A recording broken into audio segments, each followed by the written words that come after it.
Muito boa tarde, estudantes do Espírito. Na verdade, não todo aquele que estudar apenas o Espírito estará estudando a vida pela metade, assim como aquele que tiver vivências exclusivamente no campo feminino ou no campo masculino, também evoluirá pela metade.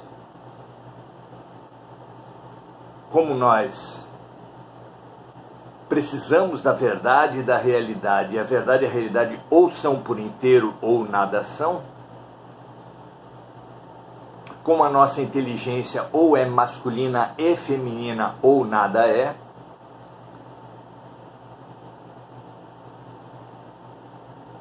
precisamos, ao estudar o espírito, estudar também a matéria. E ao estudar a matéria, estudar também o espírito. Por isso que nada, nenhum ponto de vista, nenhum ponto de partida é ruim se vivido com boa vontade, com amplitude, sem preconceitos. Ninguém consegue estudar verdadeiramente, sem preconceitos, a matéria, sem também estudar o espírito e vice-versa. Os fanáticos, os radicais, os dogmáticos do campo religioso que negam os avanços da ciência da matéria são tão cegos e tão ignorantes quanto os fanáticos, os dogmáticos, os preconceituosos da matéria, os materialistas que negam a priori a hipótese espiritual. Que não seja assim entre nós, que nossas mentes não caiam na armadilha das polarizações, dos radicalismos, do ser contra o outro, a ilusão de que aumentamos diminuindo os outros, de que aumentamos excluindo os outros. Não sejamos tão inseguros assim. Que o nosso estudar a partir do ponto de vista do espírito inclua também a matéria, assim como seria tão desejável que os estudantes a partir da matéria incluíssem o espírito. Estamos estudando a física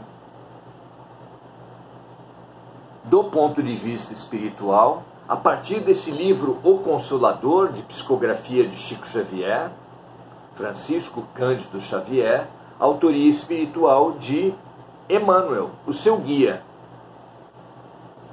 E é significativo que estudemos a física, a matéria, do ponto de vista do espírito. Vamos lá? Há muito tempo, grandes sábios, que seria difícil caracterizar aos tempos de hoje, como Pitágoras, por exemplo. Será que ele seria um filósofo? Foi reconhecido por Sócrates. Será que ele seria um cientista? Foi. A ciência até hoje reconhece um teorema de Pitágoras. Será que ele seria um espiritualista? Evidente que sim. Hermes Trismegisto, mesmo o lendário Merlin, toda a sabedoria da antiguidade era una. É um triste advento contemporâneo a fragmentação entre três campos fundamentais, ciência, filosofia e religião, E dentro de cada campo desse, em disciplinas científicas, matérias científicas, correntes filosóficas, grandes eixos religiosos, e em cada um desses subitens há inúmeros subgrupos, seitas, correntes, tendências, especialidades. Como se disse com sabedoria, a partir da fragmentação sabemos cada vez mais sobre cada vez menos. Quem fará a junção dos caquinhos do velho mundo? Quem avançará para o paradigma sistêmico, que tem crescido também na filosofia, na ciência, na religião, mas ainda para poucos. Só se consegue entender a biologia, a ecologia a partir do paradigma sistêmico. Só se pode praticar a terapia familiar ou a terapia de grupo a partir do paradigma sistêmico. Só se pode vivenciar a saúde integral a partir do paradigma sistêmico. A saúde clássica, a saúde em si, é concebida pela Organização Mundial da Saúde como completo bem-estar bio, psico, social e espiritual. Já não é um ponto de vista alternativo, mas é o ponto de vista oficial. Não há saúde, não há vida, não há relações, se não compreendidas de forma sistêmica. Muito bom. Vejamos então hoje a questão número 20 desse O Consolador de Emmanuel e Chico. Pergunta-se para Emmanuel: como poderemos compreender o éter?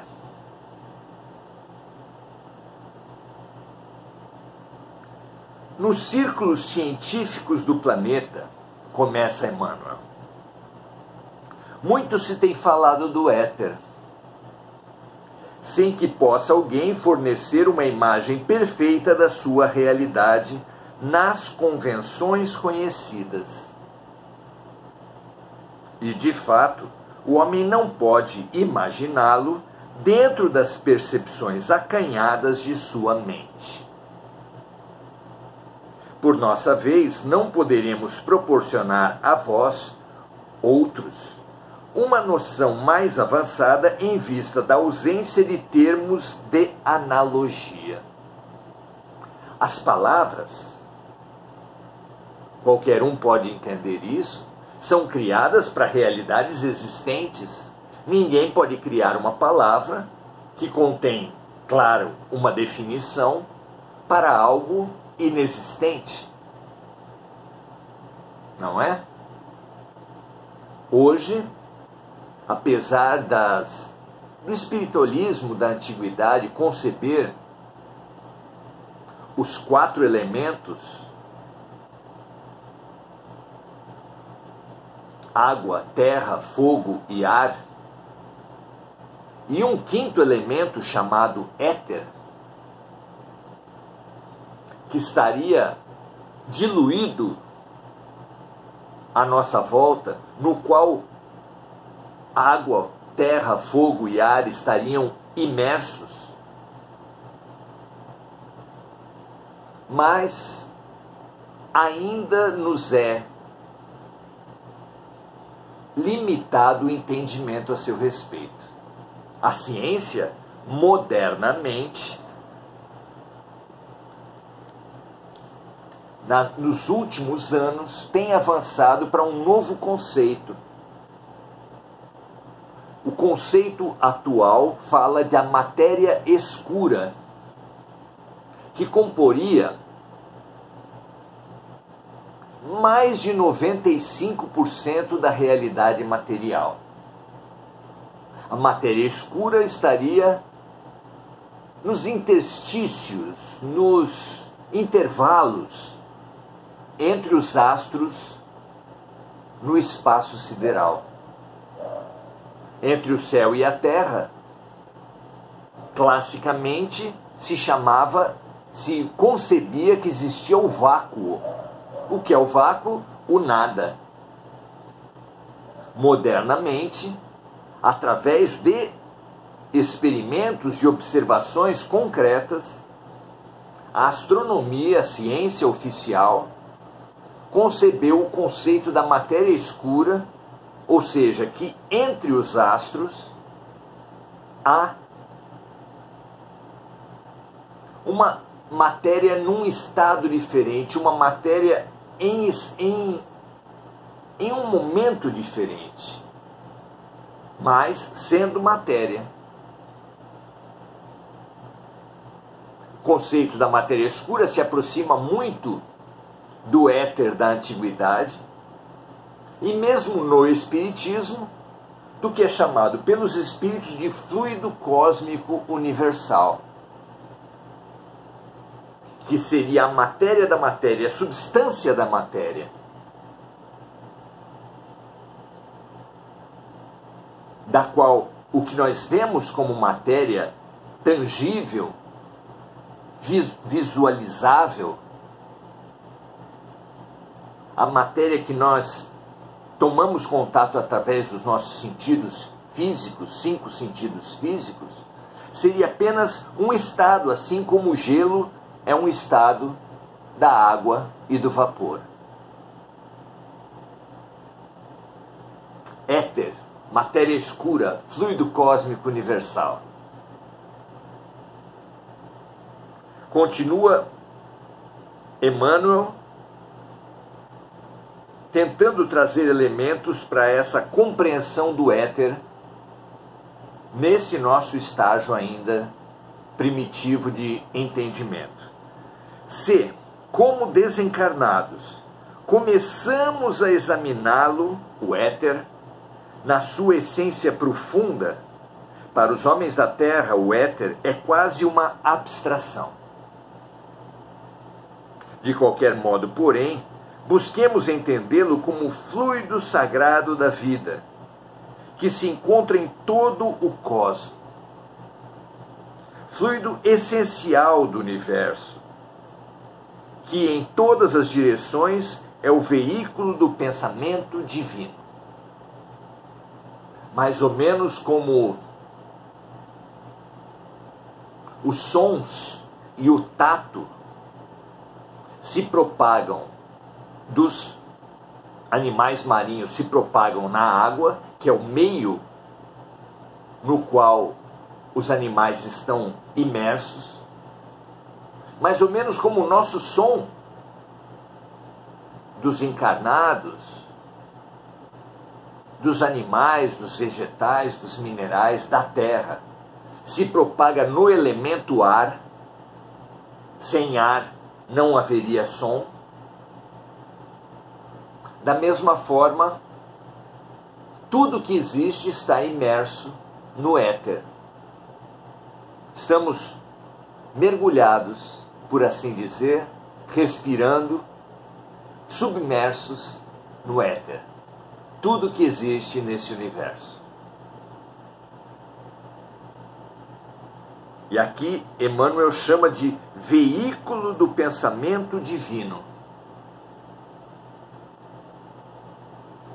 O pensamento divino, assim como o som emitido pela boca se propaga através do ar, o pensamento divino se propaga e se realiza através do fluido cósmico universal, da matéria escura e do éter. Pergunta 21. Pode a física oferecer-nos elementos para apreciar o plano divino da evolução?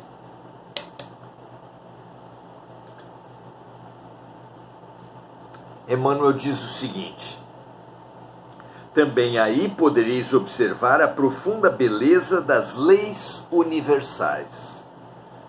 Ao sopro inteligente da vontade divina, condensa-se a matéria cósmica no organismo do universo.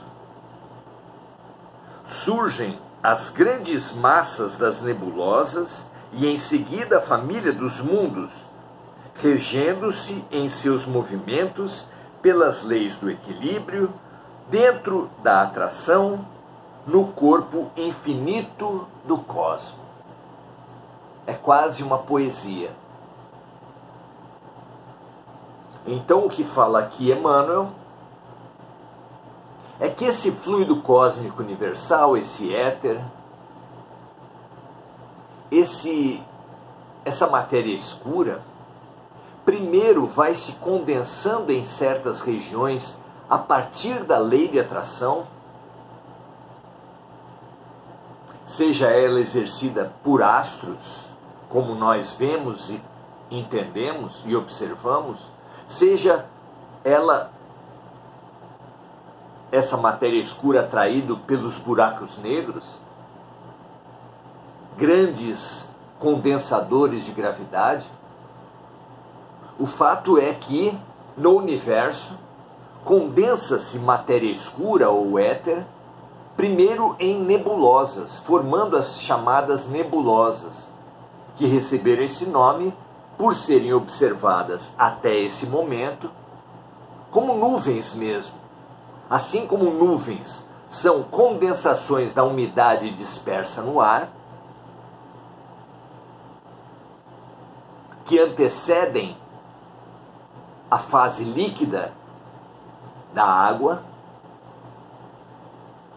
as nebulosas seriam condensações do fluido cósmico universal, do éter, da matéria escura, que antecedem a formação dos mundos, dos astros, dos cometas, dos satélites, dos sóis, como nós vemos e entendemos nas observações, na ciência atual.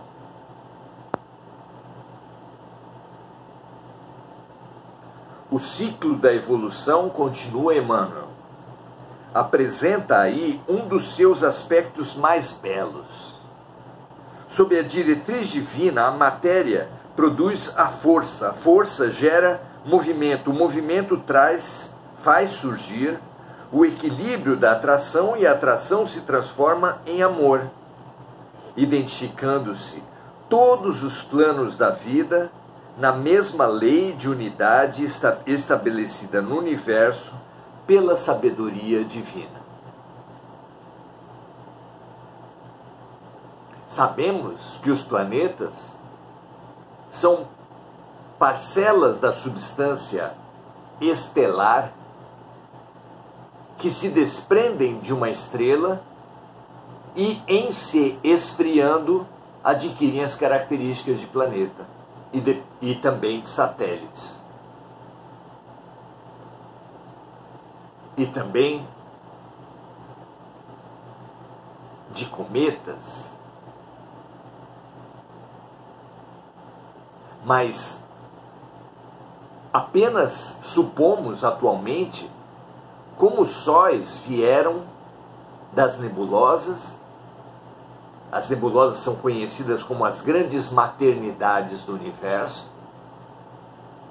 E que as nebulosas, por sua vez, são condensações da matéria escura, do éter, do fluido cósmico universal. Mas nenhuma ciência da Terra consegue entender que no nível da matéria, a lei do amor, que é a Constituição universal, se expressa pela lei de atração dos corpos. Então, assim como o conhecimento se adequa a cada fase de desenvolvimento do ser humano, sendo uma na educação infantil, outro no ensino fundamental, outro no ensino médio e outro ainda no ensino superior,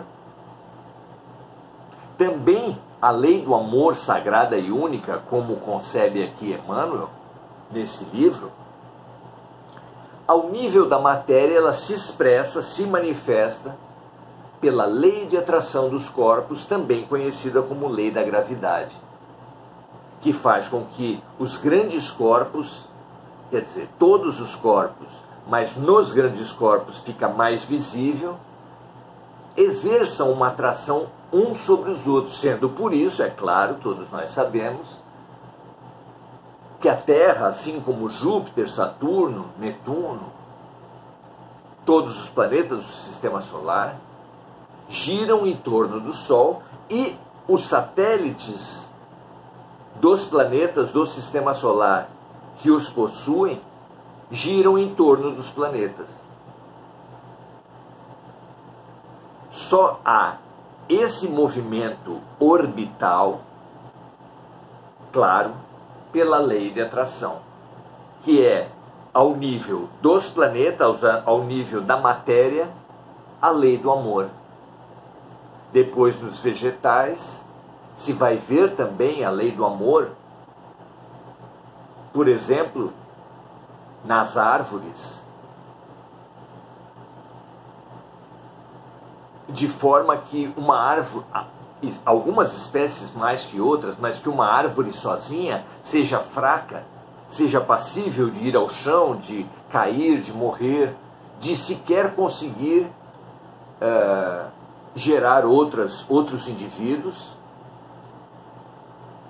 por estar sozinha, mas que na floresta, no conjunto com outras árvores, adquire força, adquire uma personalidade, digamos assim, uma individualidade coletiva muito forte e única.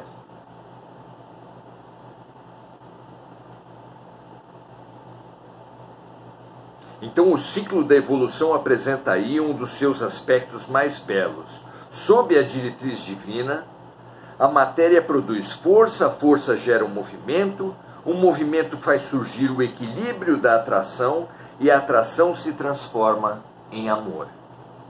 Identificando-se todos os planos da vida na mesma lei de unidade, estabelecida no universo pela sabedoria divina.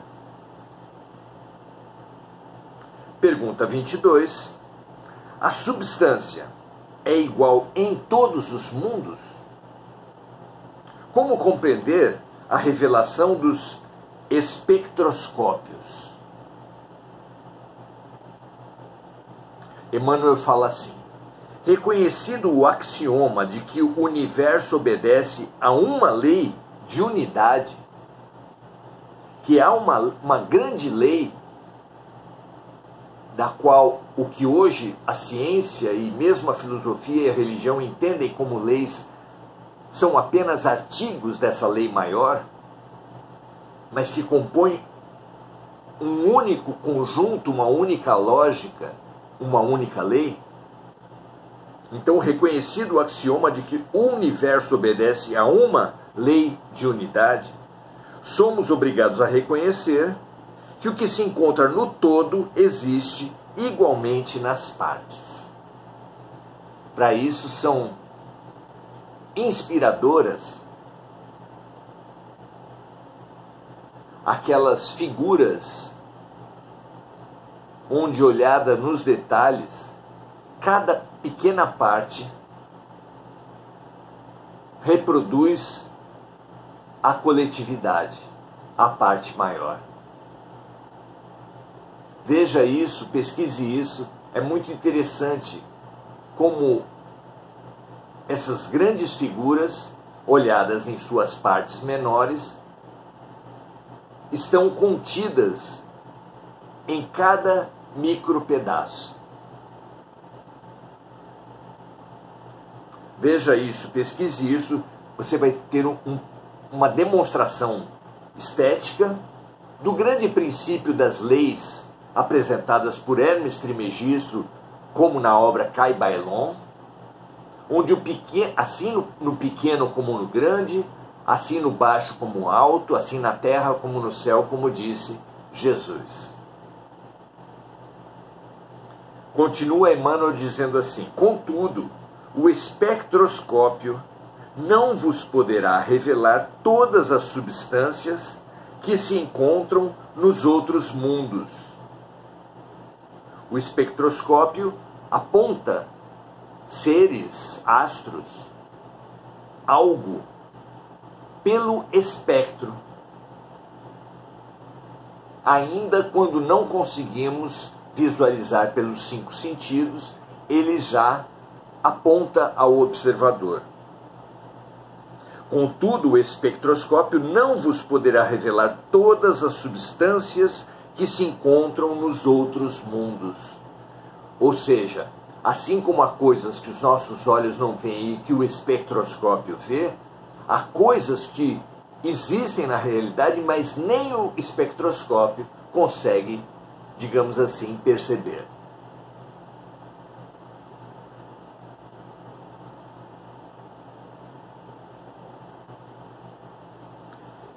Então, contudo, o espectroscópio não vos poderá revelar todas as substâncias que se encontram nos outros mundos, e não podemos esquecer que a Terra é um apartamento muito singelo dentro do edifício universal, sem que possamos conhecer pelos seus detalhes modestos a grandeza infinita da obra do Criador.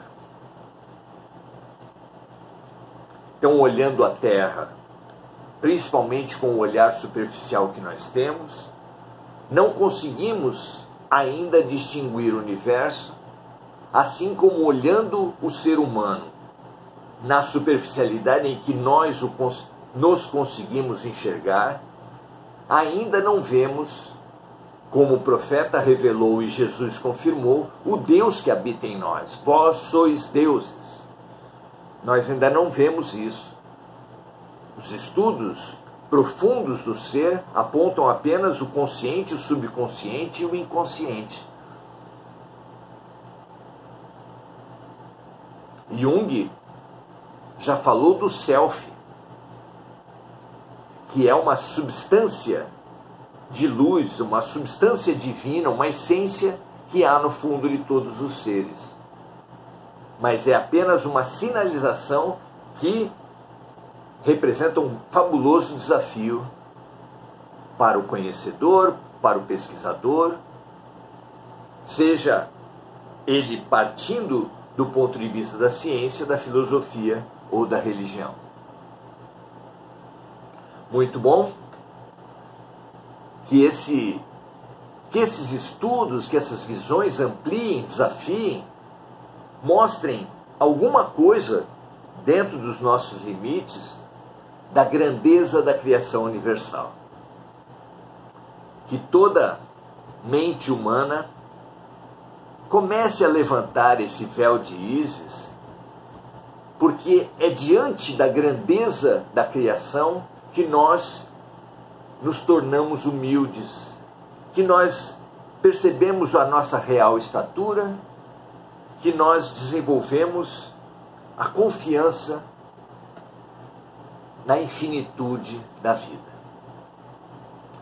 Marco Aurélio Trindade, uma noite feliz e iluminada para todos nós. Lúcia Galvão saudando os amigos. Mônica Silva lembrando de amigos encarnados, desencarnados, das vítimas das guerras e dos desastres climáticos. André Santos saudando os amigos.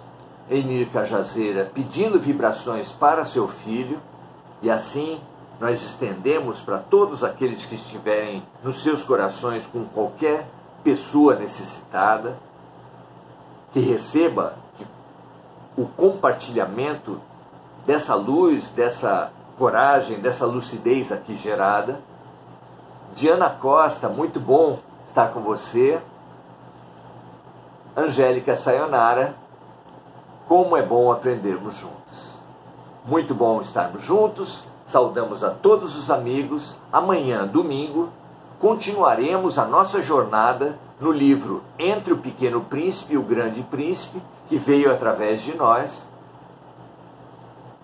onde avançaremos rumo à descoberta da criança interior como veículo para chegarmos até Jesus. Graças a Deus, paz e luz para todos nós.